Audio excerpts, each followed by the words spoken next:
Well, first of all, I want to say that I'm really frightened because there's 4 geologists watching me and checking out what I say. I'm a botanist, so you're going to get a botanist's eye view of geology. And if I'm totally wrong, don't be frightened about letting me know. But just to give you some idea, I do my background reading. So here's a book, The Geology of Australia by David Johnson, who was at JCU for a while, and he did some seminars on the volcanic regions of the tablelands. Very good book, up to its 2nd or 3rd edition. What it does, it gives you the grand overview of how everything fits together. And when you go around, you can start to see the great big patterns and piece it together. You can make sense of the landscape. Now, if you are travelling, you quite often get these little guides. So this is one for the Canberra region, which I've used quite a lot. And I try to use this so that I touch base with what the geologists are saying about an area before I get too carried away with my own interpretations. So that's the geology in the rocks. Another one here is soils. You tend to find that the miners are interested in the rocks and the farmers are interested in the soil. So yes, they're related, but they're very different subjects. So this is a great big CSIRO one, and it's got plenty of pretty pictures about the landscapes of Australia and the soils that are on those landscapes. So that's where I get my basic information from. Apart from that, I'm a self-trained biologist. I've been self-employed for many, many years, and if I want something, I just get it. I play with it and play with it, and 1 hour of GIS a night, and many years later, you sort of half know what you're doing, and that's about where we are. So I'm going to take you through one of the situations that faced me recently and give you some idea of why I've gone down this path of using radiometrics and lidar data to understand geology. So I'm going to share my screen with you, and you're going to see my QGIS screen, which would be this one. Okay, can you all see my screen? Nod if you can. It basically shows an aerial photograph of New South Wales. I had a job just about where the white crosshairs are. Now that's near Nowra, New South Wales, and this coastal strip is 5 kilometres wide. And you've got all the coastal mangrove and paperbark complex here. You've got a sandy area which has koalas in here. It's got an endangered population of koalas, and they live on the gum trees and on sand. These lower areas here are lava flows and the covered rainforest. And up here you've got a sandstone hill that's over 1,000 feet high. It's about 400 metres up.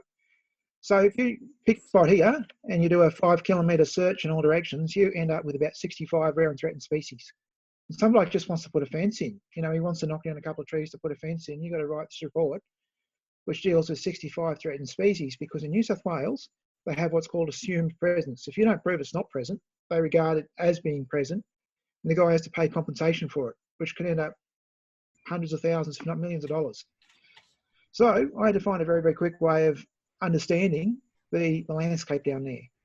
And one of the strange things is that they're not interested in mining mountains on the national parks. So there's no really good geology map, and the farmers can't farm it either. So there's no really good soils map. So that's the basic situation. You'll find areas, typically really interesting mountainous areas where there's just not enough information. And also in urban areas like Sydney, there's no really decent geology map for Sydney. So I had to start finding alternative ways to understand the landscape. So what I'm going to do now is I'm going to go through the radiometrics first and show you what I've been doing for the last few years. And if I'm smart enough, I'm using QGIS, by the way, and I'll just give you a quick rundown of how I've set things up. Turn off Bing imagery. What I've got here is the 1 to 250 K layer, the overall Australia map. You can download this from Geosciences Australia. And what I've done is it's a colour image. I've just said, look, treat it as a single channel black and white image. So it gives me a background. There's black and white, and anything you see on top of this will be a radiometrics image. Now, let me just briefly describe what radiometrics is. Sometimes when I'm in the bush, I see this aeroplane fly over the top. It looks like a Cessna. It's got a really long tail, about 1 metre long, 1.5 metre long, poking out the back. That is a geophysical aircraft, and it records magnetics and gravity, and also it picks up radioactive decay signatures from the radioactive elements, the most common ones, which are uranium, potassium, and thorium, K, T, H, U. So if you go RGB, it's K for red, TH for green, and U for blue. So it's basically alphabetical order, K, T, H, U. And you can create a false color image out of these radioactive decay signatures, and it basically tells you there's something there that's different from that other patch over there. So we'll get into that in a moment. So that's how I've set QGIS up. And what I've done is I've set up some spatial bookmarks so that I can duck around the country pretty quickly in project bookmarks. And first of all, we're going to go to Weeper because that's Tani's favourite spot.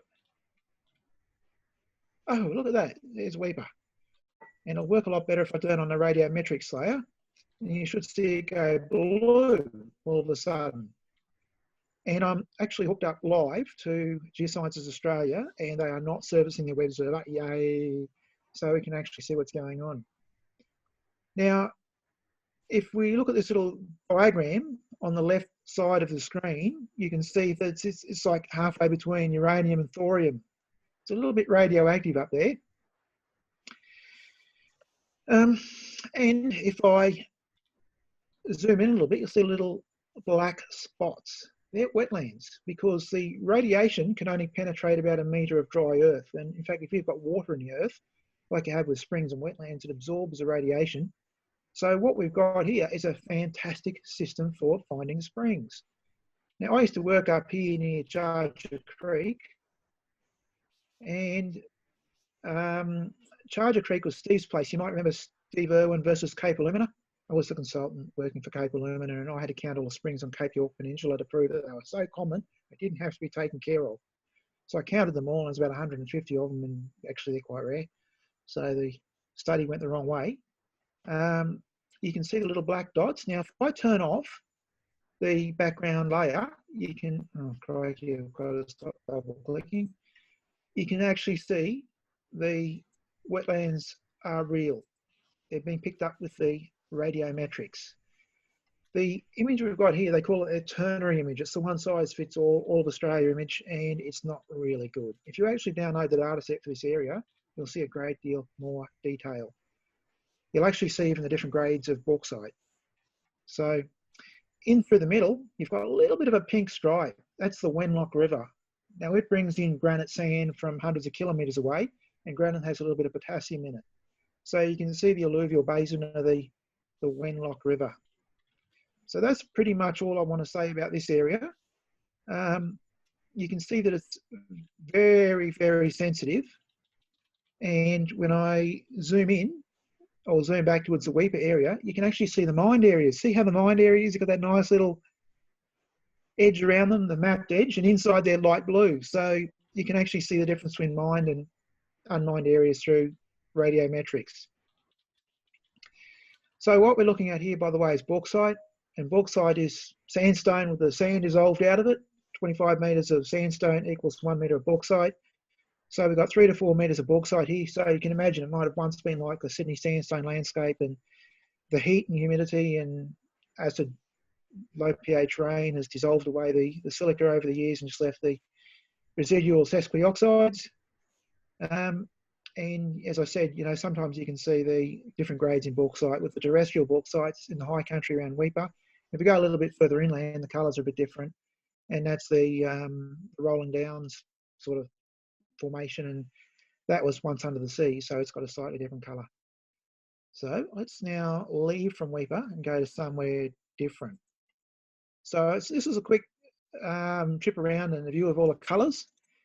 One place radiometrics doesn't work real well is with silica sands because they're deep and they don't seem to have much radioactive material in them.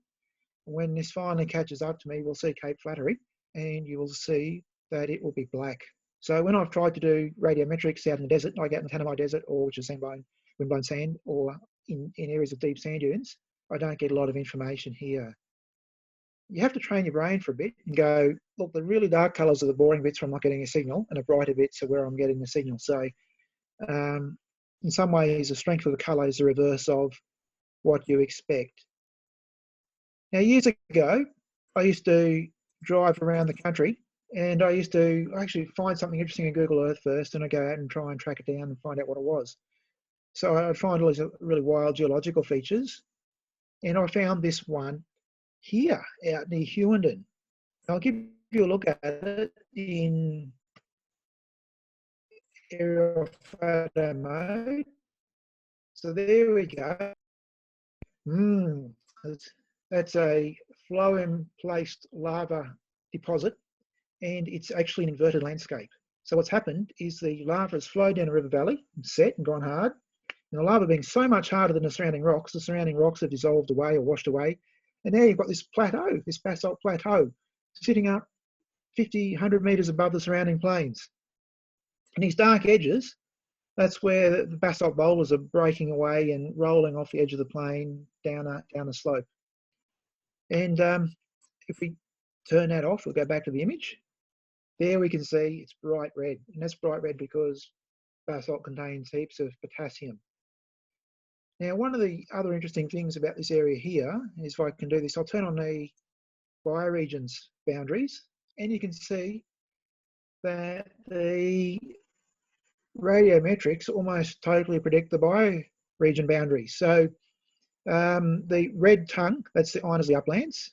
The pinky colour down here, that was marine sediments, once allowed into seaway or whatever, probably has a bit of potassium in it. That's the Mitchell Grass Downs.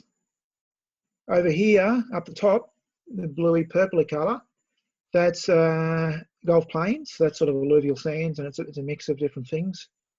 And down here in the pink, probably just a bit off screen, but there's a desert uplands. So very clearly you can see the different geologies and the different boundaries of vegetation. So bioregions, for those who aren't biologists, are like countries for animals and plants. One of the things that I often use radiometrics is to work out where things have come from. So where does this basalt come from? And if I go to the another slightly wider view, I've zoomed out a bit, I'm trying to trace that basalt flow back and see where it comes from. This is all free data, by the way. It's online. It comes from Geosciences Australia. They call it geophysical data, and I'll show you what that looks like. I can do that now while it's redrawing the screen.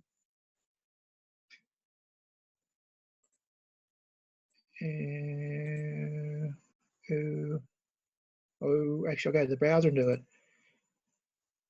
It's in a WMS layer. It's a web mapping system. Okay, I'll just leave that for a moment and just keep talking about the thing. So here it is, geophysical grids, and that's what you look for. That's the search term on Geosciences Australia. It's a bit of a bugger to get going. You know, I had a lot of battles with it, and one day it just worked. It's because they're fiddling with the server in the background. It's not you. So here we got the magnetics and radiometrics and things like that. You'll find there's a whole heap of layers in there that obviously mean more to geologists than me. But this one here, the ternary KTHU image, is the one we're actually using. So they've actually put all the three colours in there of the different radioactive elements. So, all right, now I can get back to talking about the colourful map in front of us, and we can see the blue desert uplands bioregion here. Now this feature here, that looks like where the volcano was, doesn't it? And if we trace it down, it looks like it's come through a river valley in the Great Dividing Range. The Great Dividing Range is sort of going slantways through the middle of the picture here. So that's actually the Great Basalt Wall. And if you have a look at that in true colour, it's actually a really radical lava flow, and it's almost fresh. It's one of Australia's most recent volcanic geological events. So if I turn on Bing, you can actually see this on the weather channel. You can see the big black basalt flow. So that's all very good. Let's go and look at some other colours. I had a quick look at the Quincan country, and that's got sandstone, and that's what it looks like when you've got Bing Maps turned on, but when you turn Bing Maps off, it's really nice green. So, and you can see the green lines up with the cliffs. It doesn't follow the streams. So it's whatever mineral is in the rocks, it either dissolves away or is heavy and just disappears deep into the soil profile. So that gives you some kind of confidence of how good radiometrics is. To give you some idea of how really good it is when you get the good data, when I was doing the Weeper sheet before, you could actually see the RAF base there because they've put all their secret sensitive stuff under a gravel shield. So if someone drops a bomb on them, it just explodes the gravel. And you can actually see the gravel because it's pink, just a different geology. You can see roads. You can actually see the gravel they use on roads. So this is fairly low res. Okay, so no idea what that greeny colour is there, but it does tell me that there are rocks which are significant. I'll have a quick look at some coalfields. Coalfields are different. Now, coalfields form in basins, and what happens is when Australia is being stretched out, some areas drop and they become basins and sediment pours into these basins. So coalfields are basically buckets full of sediment. And surrounding them, you might have the hills from which the sediment came, or maybe the sediment came from Antarctic glaciers or something like that in the deep history of time. So I'm just waiting for the imagery to catch up. Now I've played with the K-shear to make it go as fast as possible, but it's still pretty slow. So first of all, you can see another big red volcanic lava patch. We ignore that. And you can see some blue in here. That's the coalfields. The Whitsundays had a giant volcano. It's off Whitsunday Islands. It's huge. It was big enough to cover all of Australia in 30 metres of ash. And the rocks around there, as far as I can tell, are made of like tuff, which is compacted volcanic ash. So it's not as exciting as basalt, but it is a volcanic rock. And I was working in here, if I can just zoom in, and hopefully it won't take too long. I was working on the Bruce Highway near St Lawrence and I found a squash koala. So I'm trying to understand how koalas fit into this landscape. And a lot of koalas actually live around St Lawrence, which is in this little blue area down here. That's the Styx Basin, which is a coal field, but it's so small it's uneconomic, no one minds it. But the koalas like this coalfield area. And I'm going, why? And regional ecosystem mapping is what the zoologists who studied that had tied the koalas to, but it was going, no, it's not that. It's got to be something a bit different. And what I figured is, and I need to prove this, or someone needs to prove it, is that there's a laterite sheet underneath the surface. Laterite is dissolved iron that's gone down, hit the groundwater table, and then just cemented out to form a great big cemented layer. And every now and then there's a crack in this laterite sheet, and you get big blue gums growing along these cracks. So you get a very low koala density here, and no one could figure that out. So what I'm thinking is that around the edges of the blue areas, the laterite sheet comes to an end, and you get big blue gums. You get a little drop and big blue gums, and usually a swamp off to one side. And yeah, I believe that the koalas are pretty much pinned to the edges of laterite sheets where the big gum trees grow. So this stuff really does have uses for me. And I just check the time there. Okay, just do a few other things. Lake George, here's another one I was doing. I was doing a offset site for gold mine, and I'm walking around in the mountains going, these look like sand dunes. Why do they look like sand dunes? So here's Lake George. Can you see Lake George up there? It's like a big little sparrow's heart at the top. And off to the side, on the left-hand side of the map, there's Canberra. It's just off the edge of the map. Now, down in that part of the world, when they've got an ice age, this whole place turns to desert. And what happens is the sand gets blown out of the bottom of the lake. So what you're looking at here is perhaps there's a fault line with a river in it. There's a river, I can see it there.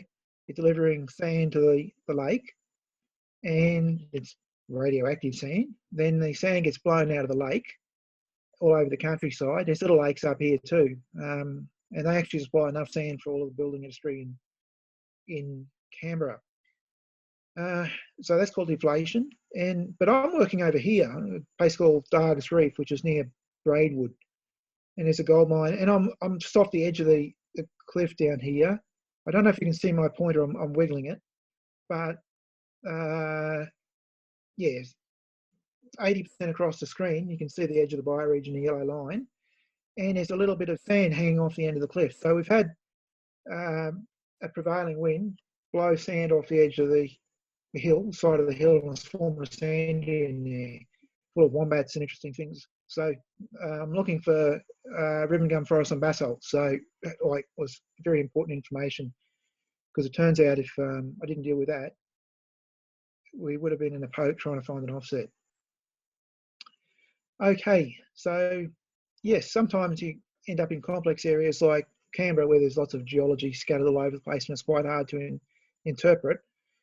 And the place that I made that cover graphic from was actually here. I was doing some work for the Snowy Hydro, ways to get a power line out of the national park. So, you know, there's like naturally occurring asbestos there. I ran a grader over it last week and got in lots of trouble. Don't tell anyone. So, oops, I'm getting nasty messages. So you can see a little bit of a stripe coming up through here. That's serpentinite, which is oceanic basalt, and it's come up. And if it's sort of squeezed and elongated, you get asbestos fibres. So I can see that there, and I can also see, would you believe that the Snowies are like Hughenden? They were a flat plain, and basalt lava flowed over the top, and that's what you can see, little specks of green in Bago State Forest down here. And then the valleys eroded away. So our mountains didn't go up, the ground went down, and that's how we got high mountains. So that's the basic geology of the area. And that's a very good overview of what you can do with radiometrics. So unfortunately, radiometrics doesn't help you everywhere because they simply haven't surveyed everywhere. Now, I was doing some work in a place called Canyon Leela, Tuggalong, which is near Goulburn, New South Wales. And you can see it's not really giving me much of a story here. So then I had to jump to the second tool in my shed, which is lidar.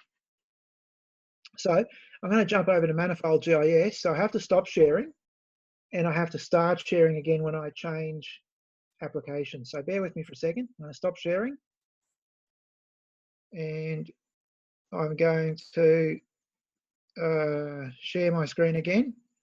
And this time I'm going to use Manifold, which is a GIS that you guys probably never heard of. And I'm going to, that's close to the area. It's the Sandstones near Sydney. And basically someone had a property and they wanted to sell it to national parks. It was just full of needle grass and grazing life of it had finished. So they got the ecologists in to validate the vegetation map. And this is the sort of area I was in. And down there, they don't use regional ecosystems. They use plant community types. So regional ecosystems, you start with a bioregion like code 3 for the wet tropics, and then you've got a number like 12 for granite or 8 for basalt. And down there in PCT,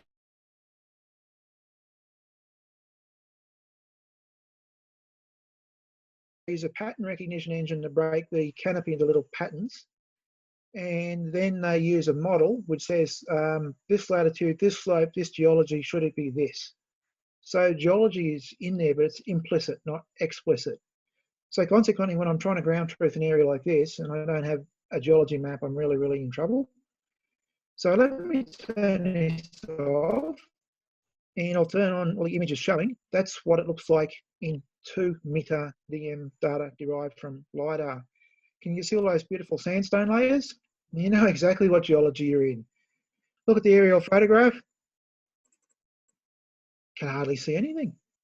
You can see the tops, but you can't see the multiple layers of sandstone. So basically, when you're looking at lidar data, I just look for the fundamental geomorphological patterns. Sandstone tends to be flat and have vertical sides. I'll show you another couple.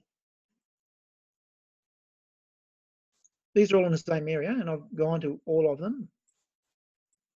Granite down there, they don't have granite like we have. We've got big mountains up here with big sides on them, big slippery sides, big domes. Down here they had a giant blueton that was as big as the region. It was probably hundreds of kilometres wide and just sort of pushed up from below. And then the continent split, New Zealand went up on its own. This is the bubble of lava that split the continent, and it's flat. So what you get is this pimply surface here. It's yeah, as you say, your little pimples. It's quite soft to look at. It's got typical erosion patterns for basalt. Basalt's quite erosive, so you get a lot of gullies. So that's how I identify granite. You'll see here's a little sandstone cap down here as well. So we've got more than one geology in this picture. And if you can follow my mouse towards the top of the line, we've got a different geology here. So it suddenly becomes metamorphic. But I'll show you what metamorphic looks like. So these are typically contact zone metamorphic. So you've had the granite come up from below. It's really hot. And it's cooked up all the shale and slate and stuff and made it into very, very hard stone. It's even way harder than the granite. So if and Manifold's really fast, by the way, that's why I'm using it. So there we go.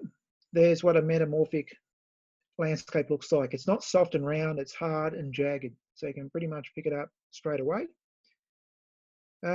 What I should do is just very quickly give you a look at the actual landscapes. So I'll stop sharing for just half a second and start sharing again. What I want to do is actually start the photo view. I'll be a little bit cleverer than not look at it in Windows Explorer. So I'm just starting up the photo viewer. So you've seen the lidar geological patterns, and what I'll do now is just very quickly show you the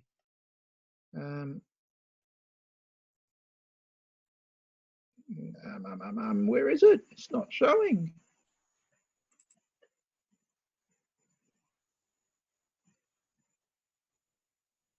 Blur it.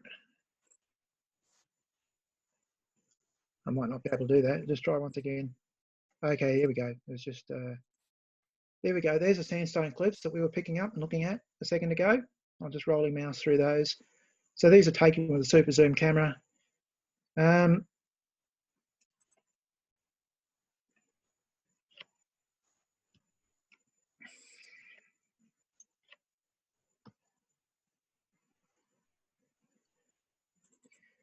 That's what the country looks like. It's pretty dramatic. It's 500 metres to the bottom of the gorge and back.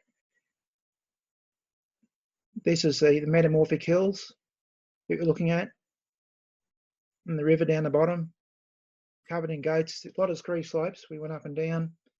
There's the needle grass that drove the farmer out.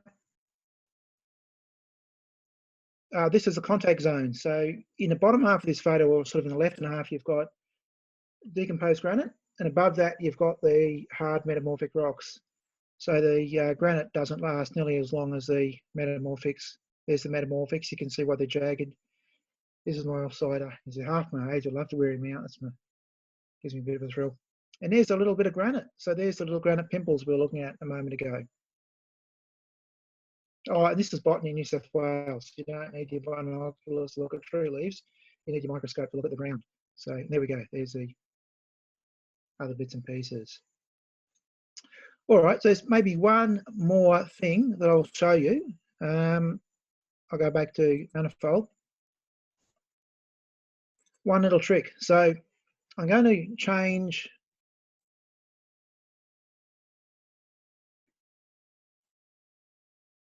project here.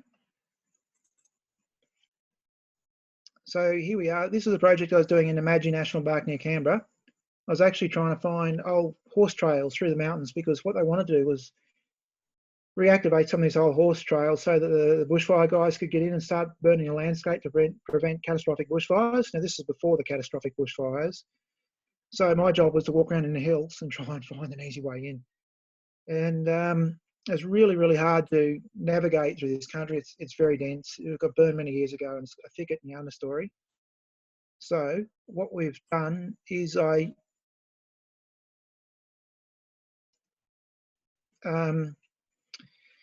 made a map out of the lidar data. Now, Canberra, if you ever want to practice with the data, Canberra is the best place because it's got 1 metre lidar data.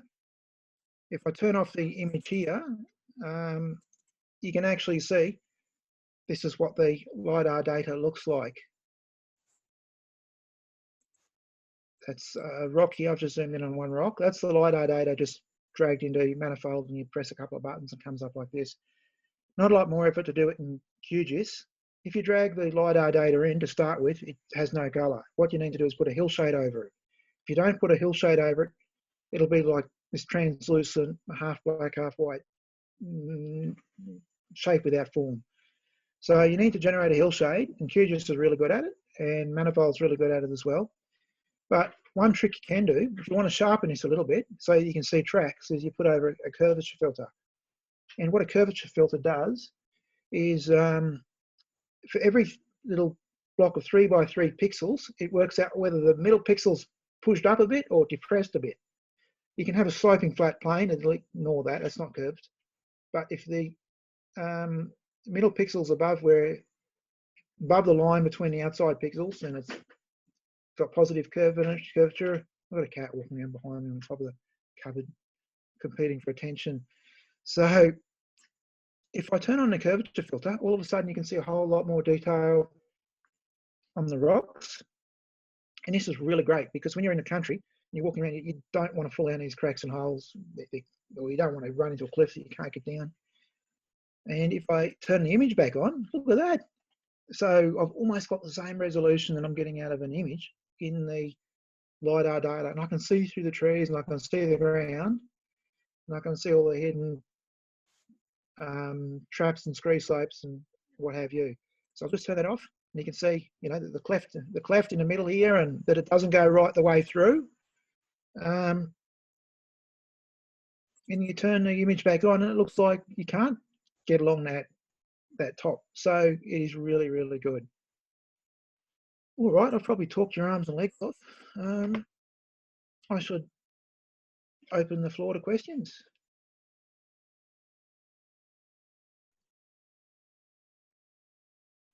Any geologists want to contradict me and tell me I'm all wrong? Can I just ask that you compile some links to some of this data? I actually, coincidentally downloaded the radiometrics data from GA today. Okay. And I can't get it to do anything, show up anywhere near as nice as what you have. But, that's my inability to use QGIS.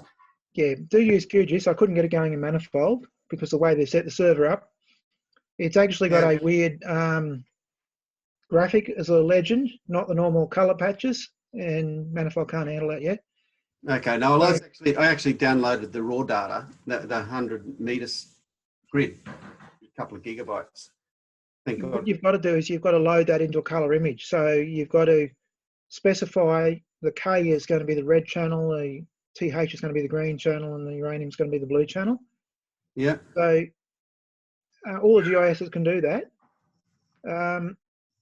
Basically, you can take information from 3 different sensors and load the data from each sensor into a different channel, so you can create these false color images. So you might be able to do that. You might even be able to throw the height in one channel and the concentration of thorium in a different channel. So they don't have to be the same sorts of subjects. Okay. That's the problem. That's the trick, is when you download the data, you're getting a raster, but it's not been assigned a color value that we can see. And it'll probably be interpreted as a black and white image. Got a cat still walking around the bookshelf. Start throwing things down at me in a moment. Okay. Yeah, it shows up as a black and white, but only with one band. But I can work on that. Just one other comment. I don't know whether you're aware of the Digital Twin project or the National Map project at all. Most GIS people would love this. There's a look up Digital Twin for Service New South Wales and go and have a look at it.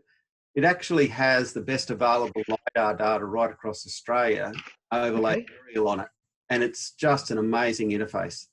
to Okay. use. And so for New South Wales like this, it would actually have the best available lidar underneath it, and you can spin the image around, and it's such a good interface that's available. But in my area as well, they have all the buildings in 3D, so you can actually look at all the buildings in 3D, and I can notice that my neighbour's house has got an illegal garage built and stuff like that. But for looking at this data, yeah, that interface is fantastic. Okay. Where I get my elevation data from is a website called Elvis. So yeah. you can remember that, just one word, Elvis. And you type in Elvis elevation and you'll get the correct website instead of millions of other Elvis has left the building type websites. And it's very quick. It's on Amazon servers. So you draw your rectangle saying this is what I want. And you press the go button. And by the time you've made yourself a cup of tea, your data's been prepared for you. So it's almost real time. The data we've got here, that I'm looking at here, I'll just turn the image off and I'll zoom out to the full thing. That's about 14,000 by 10,000 pixels in size, a huge amount of data. So it's this comes out of Elvis, it's free. It's probably about 300 megs of data when I download it. So yeah, it's pretty good.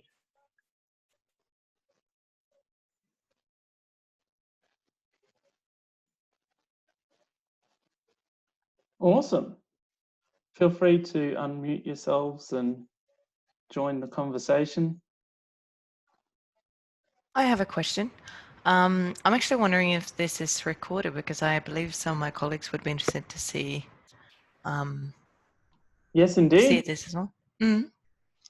Where could they get access? Will we be sent an email afterwards with a link? Yep. So what I'll do is I'll look at putting it up on the Fungus website, perhaps, and sending a link around so that people can access that. So if you're on our Fungus mailing list, then you should get that. But if you want to email me directly, I can make sure you get a direct link. Perfect. Can I ask another question as well? I was just wondering if there's any reason why you're using QGIS compared to ArcMap or ArcPro. Do you find it better? Me, I'm like absolutely non-Esri down on my bones. The last 4 jobs I had were officially Esri shops, and I'm a QGIS user and I won't use Esri. Okay, everyone's still using ArcMap. ArcMap is obsolete, it's end of life. It's 32-bit single threading. Manifold is multi-threading to about 1,000 threads. You run on your GPU, so that's why it just eats data. You know, you can't actually go faster than what Manifold goes. QGIS is not quite that good, so the legs fall off QGIS when you've got more than 250,000 records. But QGIS is 64-bit multi-threading as well, at least at the CPU level. It's not so much GPU level.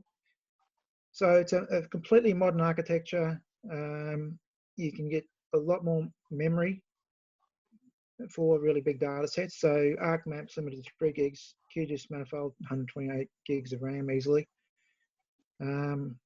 So there's a lot of the other products are a generation ahead of old ArcMap. Now, I'm unable to yet become a guru with ArcMap Pro, and I don't really want to either because I can do everything pretty much straight away directly. Manifold is like $1,000. It's like Spatial Analyst. It's a bit of a mind bender, but you can do things like that curvature filter quite easily. QGIS is free. If you're working with really large data sets, quite often you get a little bit of bad data somewhere in one of the data sets. Like if I throw all the PCTs in for the Riverina, that's 2.5 million polygons, and some of them will have bad geometry, and QGIS will grind to a halt on those. It can't handle bad geometry, at least unless you're an expert and you can tell it to ignore bad geometry. But Manifold will correct self-intersections and things like that on the fly. It's made to work with multi-terabyte data sets, so it doesn't choke on bad data. It tends to try and correct it if it can and keep on going. So there's a couple of reasons why I don't use Esri. Also, I'm self-employed too, you know, I couldn't afford it. I bought myself a copy years ago, Gary, just to keep you happy. I spent over $1,000 on it and installed it, and I was an early adopter of Windows 64-bit, and it wouldn't run on Windows 64-bit, so I had to put it on the shelf, and that was a lot more money spent and no result. Maybe that's got something to do with my complex. Thanks. QGIS is really deep. I've never found the bottom of it. It's every time I go digging down, it just gets deeper and deeper and deeper, meaning that I'm never ever going to run out of new things to try, new tricks. I can set up my own color ramps. I set up this color ramp, and in a lot of ways, the interfaces are really, really good. They're the easiest of the lot. The only time I change over is when I'm using big data or something that crunches QGIS, bad data, and then I jump into Manifold and do the work there. But you know, I usually get burned, and there's a steep learning curve, and it's painful, but it can do it.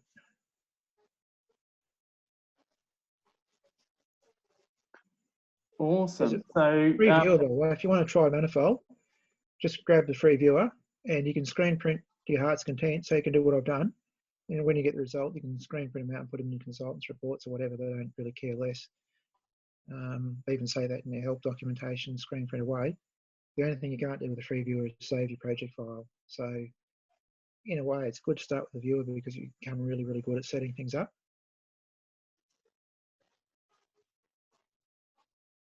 we did have a couple join during the presentation, so I might just note that. So Hans joined partway through, and whoever it was that asked our last question, I'm not sure who you are, but welcome. And it's good to have you. I get beaten up a lot for not using Arc too, by the way, so that's why I've got a complex, so I have to explain that. Look, all tools are just that. They're tools. They might have their purposes and advantages or disadvantages or whatever, but you know, you use what works, right? Ultimately.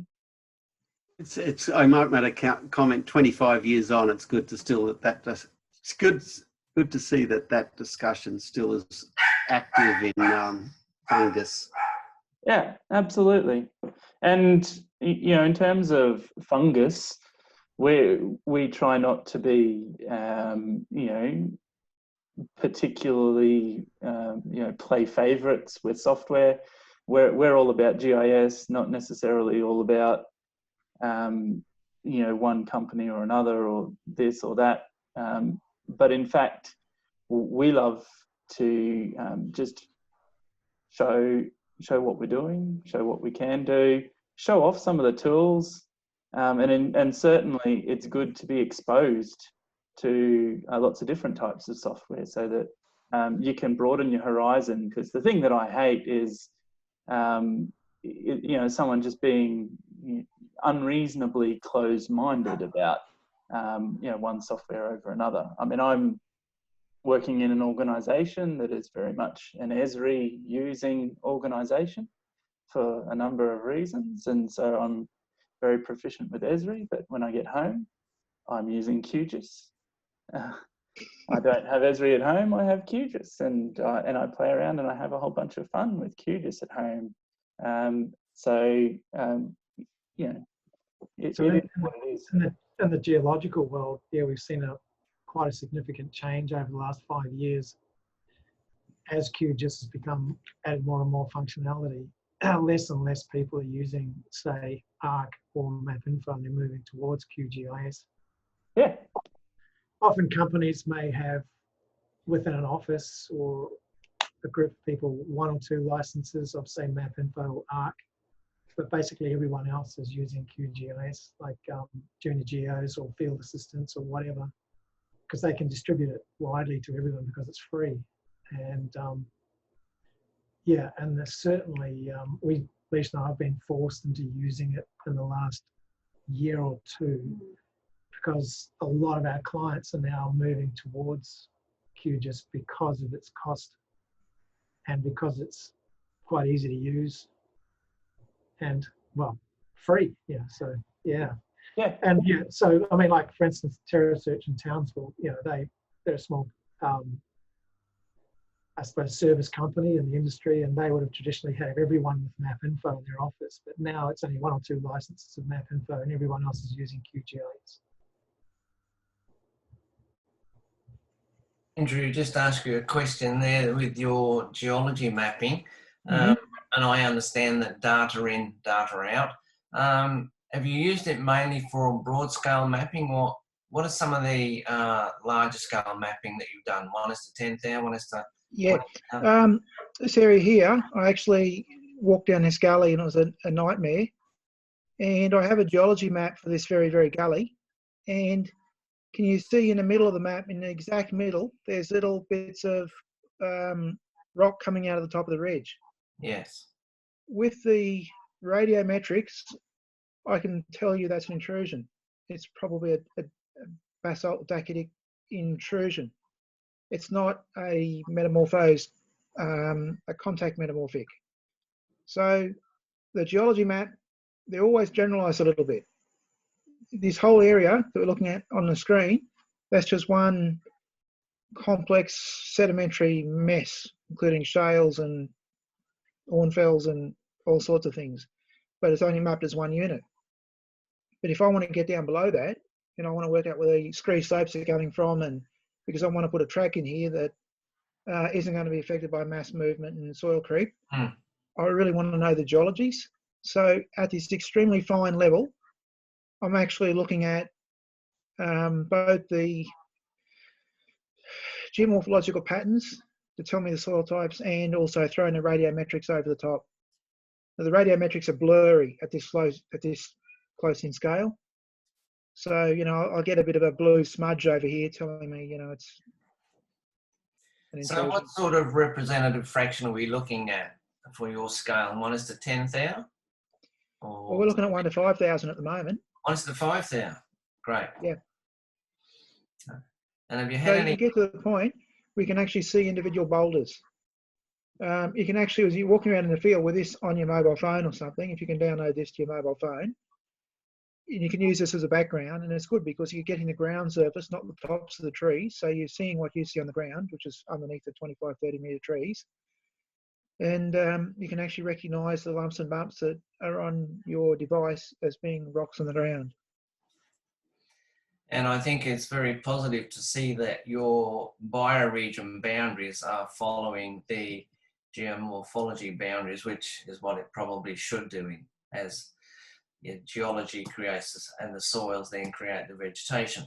So have you had any comparison tests with other sort of geology, e.g. the wet tropics that was done at 25,000 scale and mapped at 50? Have you had any comparisons for your own benefit? I think this high-res mapping, both the radiometrics and the lidar, came along after the wet tropics was mapped. So they had Landsat mapping, and the Landsat was good enough to give you a little bit of the information, but it was probably visual spectrum and near infrared and normal wavelengths rather than radioactive decay. It reflected wavelengths rather than radioactive decay. So this is a completely different independent data set, which validates the location of the bioregion boundaries. Yeah, excellent. So for the most part, I heard that they basically just got old experts and put a map up on the wall and gave me a text and said, draw the bioregion boundaries. So that's how they originally came up with them. Yeah, so they're probably drawn along old land system boundaries or something. Yeah. Okay, thanks.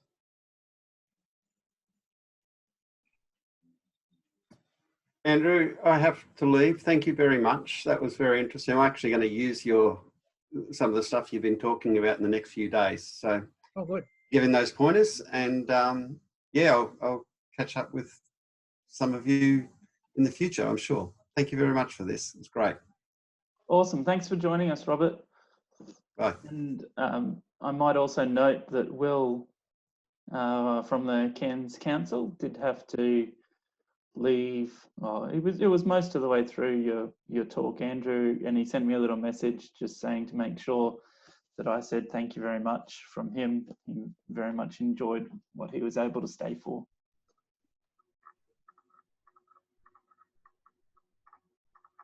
Are there any other questions or comments? Stephen from Townsville's got his hand up. Yes, I've got to try every button. Thank you so much, Andrew. That was really, I just realised I did a job a few weeks ago, and I'm pretty new to QGIS, but I cannot wait now to actually get stuck into trying to pull those data sets down and start playing with it, the radiometrics and the lidar. And just on a quick note, in relation to the ecosystem boundaries, I worked for a decade in an environmental business sorting out contamination and whatnot. And it was fascinating to see how many times regional ecosystem boundaries were way off or very wrong in that they were based on more recent and 80s mapping.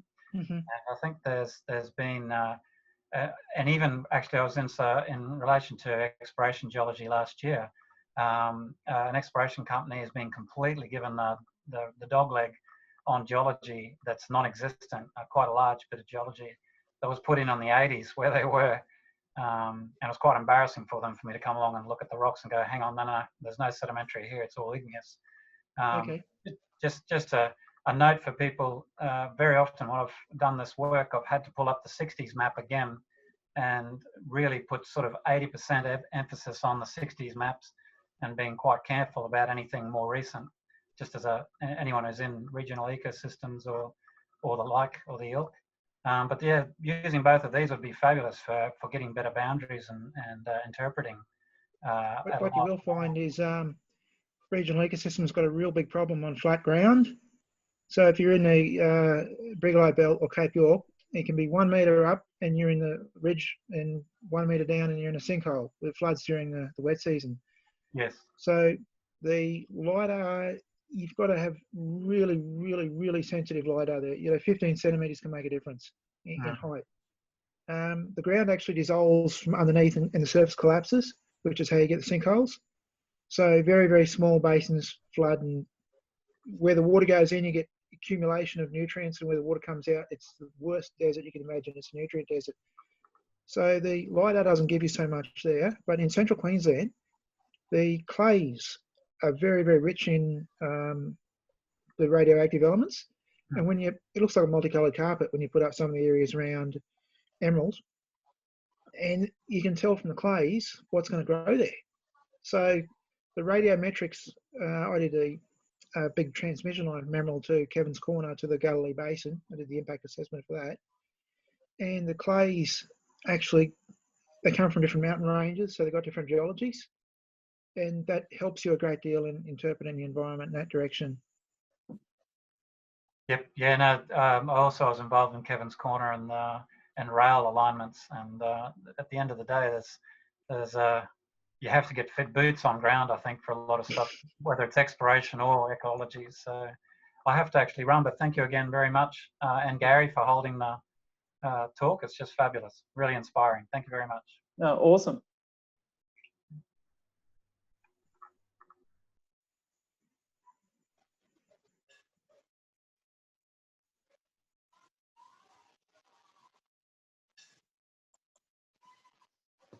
Not too many other questions. Thanks, Gary. Oh, here we go, Torben. Yes. Yeah, thanks, mate. Very good. Oh, you're very welcome. Yeah, I'm still here. Actually, Greg just rang me and he said, "Oh, I didn't know this was on." So yeah, he's living in Victoria at the moment. So yeah, right. He's just done a lot with FME. So and I don't understand FME. That's a real mind. I understand a little bit of QGIS, understand a little bit of ArcGIS, but FME, nah, that's a different story. Anyway, I've got to go, but thank you so much. He's been playing with FME for quite a while now. So. He wanted to con me into trying teaching it, and I said, I know nothing about it, so I'll be wasting your time. But anyway, but awesome. yeah, we go back a fair bit, so. I've got to go, but thank you again. This was really a really wonderful Zoom meeting, and hopefully we can do some more. Yeah, indeed. Okay. All right. We'll hang up, and thanks, guys, for everything. Awesome. Thank you very much. Thanks, Andrew. Tom's here. Thanks, Kerry and Andrew. That was a lot of noise, huh? Yeah, that's what you get when a 3-year-old in the background. What did you say, Mummy? I said be quiet, Daddy's on a meeting. It's all good. Till next time. Cheers. Alrighty. Bye. See you, Andrew. Bye. Bye, Neil. Okay. See you, everybody. Yeah, thanks heaps for joining us. See how exciting GIS is to the future of tomorrow? That's it. Yeah. See you guys. Thanks very much. Thanks. That's good. Do it Thanks, Tom again. and Lisa. Yeah. Yeah, keep the Zoom going. Yeah. Yeah, we'll be holding something every month. Well, we can get to these. Yeah, we can make it to these ones. Yeah, well, even once we start meeting again in person, we'll probably still have to do some digital stuff a lot more often. Yeah, if you could do this on the side of a normal one, that'd be quite handy. Yeah. Well, there will be the opportunity, I think, to be able to have like a blended session where, you know, those who gather together in person, even if it's only half a dozen or 10 people or whatever, but if we've got the right technology, which, well, we do now, and I've done it for a couple of other things, you know, we can have the proper camera to be streaming the session live, and even just doing it on Zoom like this would probably work pretty well. That's right, yeah. And people are getting used to the technology who haven't been using it, so it's a good time to sort of make that move, isn't it? Yeah, and when we have our AGM, we're going to, well, at this stage, it looks like we're going to try and have like a blended AGM so that people can be joining through Zoom to attend the AGM, because, you know, we need certain numbers of people for votes and whatever. And our AGM generally is only half an hour, so it's not like it's going to be that hard for people to just join online for an AGM for a while, but we'll have a presentation before it or after it or something as well, so that we've got not just an AGM, but we've got something fun and exciting to have as a presentation as well. Yeah. Oh, that's great. Thanks very much, Andrew. All right. Thanks, guys. Thanks. See ya. Thanks, Tom. See ya. Lisa. Thanks, Andrew. That was really interesting. I really enjoyed it. Thank you, Tony. Well, we'll see you all next time. Absolutely. Thanks very much. Bye. Yeah. I'm going to stop recording. Righto.